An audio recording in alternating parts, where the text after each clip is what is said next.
The third Eliza blog has been pulled. I just got notification of that. So apparently he's going to talk to us about that momentarily. But this is why. So the Gangstalker, he says, is pulling the strings on all of us. So this guy out there, we don't know who he is, but he's got a podcast. He's not going to tell us who this guy is, this mystery guy. But little do I know, here I was thinking I'm some sort of journalist or commentator who's doing, you know, reviewing and looking in the past. No, turns out I'm just being fucked with by Gangstalker. He's in my fucking brain. He's whispering shit to me. He's telling me misinformation, and he's telling me, talk about Eliza Bleu. Talk about Eliza Bleu. So Gangstalker is behind this. They put this out there. And he claims that he has seen photos of a man that Gangstalker drove into a mental institution, who he doesn't name. He then goes on to say that even though no one knows who this person is except for Shane, he won't name him. Okay. Because this Gangstalker has been mocking him. He claims that the Gangstalker plots his plan to manipulate us into thinking that Eliza is lying. This is all his fault. He did the whole thing. And he's got some website that he brought up, which he doesn't link.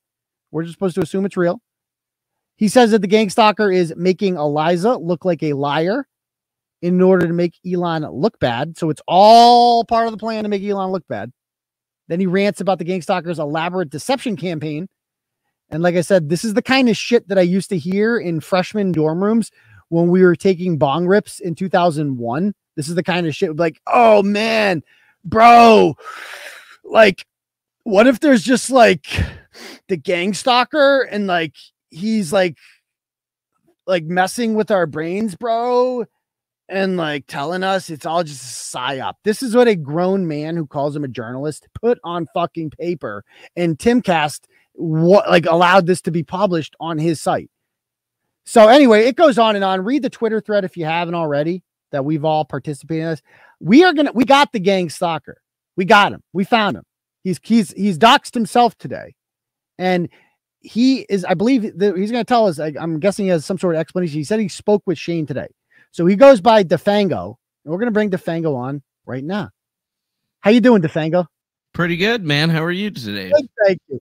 Can I call you, do you like Gangstalker or Defango? Oh, you can call me whatever I want. My name's 𝗵𝗄𝗃𝗧𝗂𝗏 III or the Turd, depending on how you know me. Otherwise known as Manny. Are you the guy who had the original thread about her that was removed? Yes. Oh, that's you. Okay, okay. So tell us about this. So how did this all happen? Well, I mean, the article and everything getting pulled is recent. I was talking to Cassandra McDonald from Timcast just last night about some issues that she was having with a friend, and you know, basically was like, hey, you know, this stuff isn't true. I've known you for a while, so like, what's going on here? And she just, you've known Cassandra for a while? Yeah, I've known her for a while, probably since like 2017. When she was researching the Seth Rich conspiracy theory, we crossed paths back then. Okay, okay. So and so go ahead. Well, so we started discussing the article. She went ahead and reached out to Shane and said, I'm going to have him call you in the morning. And then this morning I got a few phone calls when I was still sleeping, actually. Woke up at like 8. And, you know, I spoke with Shane for a couple hours. He got my side of the story of things and basically said that he's going to be after he published? Oh, yeah, before he published. After. Wait, so he didn't interview you before? No, he only talked to me after Cassandra basically like emailed him and says, you better talk to this guy or he's probably going to end up suing us, because I was going to say some pretty heavy defamation there. Yeah, I mean, this is straight out libelous. They're basically accusing you of running some elaborate psyop on the rest of us. Little did I know you were actually controlling me the whole time. And for the record, that's not true, right? That's not true at all. No. Okay. And so why do you think where did he come up with this idea, and why you?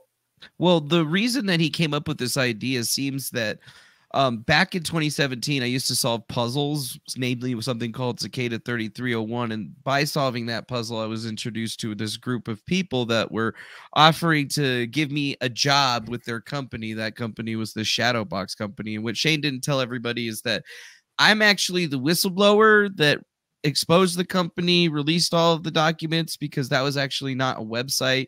That was supposed to be copy for a website that never existed, that this company was trying to get me to put together for them, because I build websites and I work on computers. That's what I do for a living. And they basically got me roped into this situation and used it as like a snitch jacketing operation so that I wouldn't expose them, because obviously it would look bad on me too.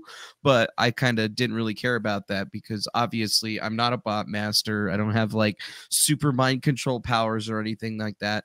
I am a smart person, sure, or whatever, and I have put myself into some interesting places over the years, but I mean, it's just entirely not true. So Cassandra had him talk to me. We talked for a little bit, and then how'd that conversation go? How'd that conversation go?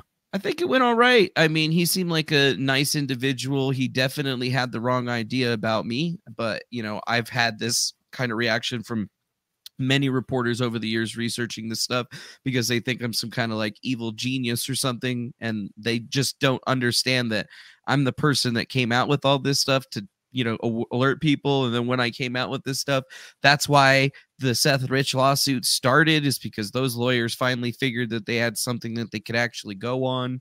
So, you know, like literally gone through different types of lawsuits, never had a lawyer, basically defended myself. Even when I've done depositions for like these big cases, I live streamed the deposition and I went through all my emails and bank accounts and everything live for everyone to see, so they could see every single email, because I'm a transparent person. You know, I don't really care about if people are trying to hack into my bank account or something like that. It doesn't have a lot of money in it. You know, I'm not the person that they think that I am. So Shane seemed like he was trying to get my understanding, my side of things in this Eliza situation. And I feel like you should have done that before accusing you of, that would have been a good idea. Yeah. Of being a Gangstalker. You know, but I wanted to be cool with it. You know, I've been through this before with other news media companies. Like Will Summer from the Daily Beast was just messaging me like, oh, they pulled the article over at the other place. And I was like, yeah, but remember when you wrote that piece of shit that I was the source for, and you called me a notorious internet provocateur and said that I was like this evil guy, when I'm the mother sucker that gave you all of that stuff in the first place? You know, like, it's because of him that, you know, this bad reputation of mine is even Daily around. Beast associate you with like right-wing stuff? Is that why they went out? Because I'm guessing that's their thing. Okay.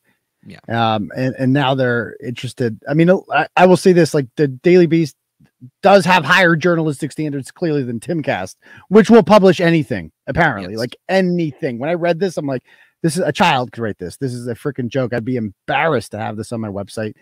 And by the way, this is another quote. Let me read this out loud to you from the story. It says, "This man puts lots of effort into making sure everyone knows who he is, and I will not add to his status. He could very well be reading this out loud on his live stream as we speak, with the condescending tone he uses for my stories. I respect the work ethic. Dude live streams all the time and supposedly works at a casino or Uber Eats, or he's a Fed, or he's the hero in all this, and I'm the insane one."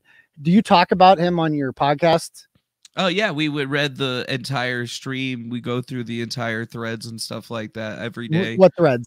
Like every article that he's done, we've done a live stream on Griffcast IRL, you know, grifting off of his story.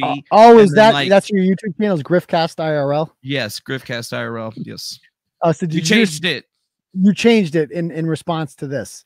In response to, as soon as Tim Pool did all that, like me and my friend were like, we should call our show Griffcast. So we switched the name of the show, and then we've just been like running this gag. But you know, I don't think I'm gonna stop, because like literally my revenue is up through the roof, and I don't ever ask for money. You know who? Oh, that's the thing, is that I know Cassandra. I've never asked her to be on their platform, because I see me as being a negative influence and not somebody that really truly deserves to go up somewhere like that. But then again, they put on, you know, basically anybody. And I've never asked Cassandra about that. You know, I've just basically thought from the very get-go that it was just going to be simply a no. It would be dope. It would be, as Eliza would say, dope.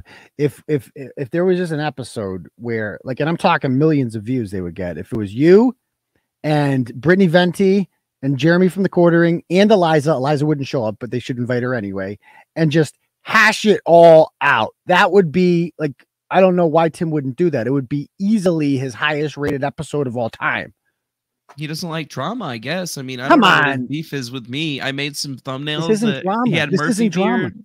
Come on. Like, this isn't like enough with calling this drama. With like, this is a serious issue of censorship on the public square. Like, there's congressional hearings about this, sex trafficking. Like, these are major issues that this woman has put herself in.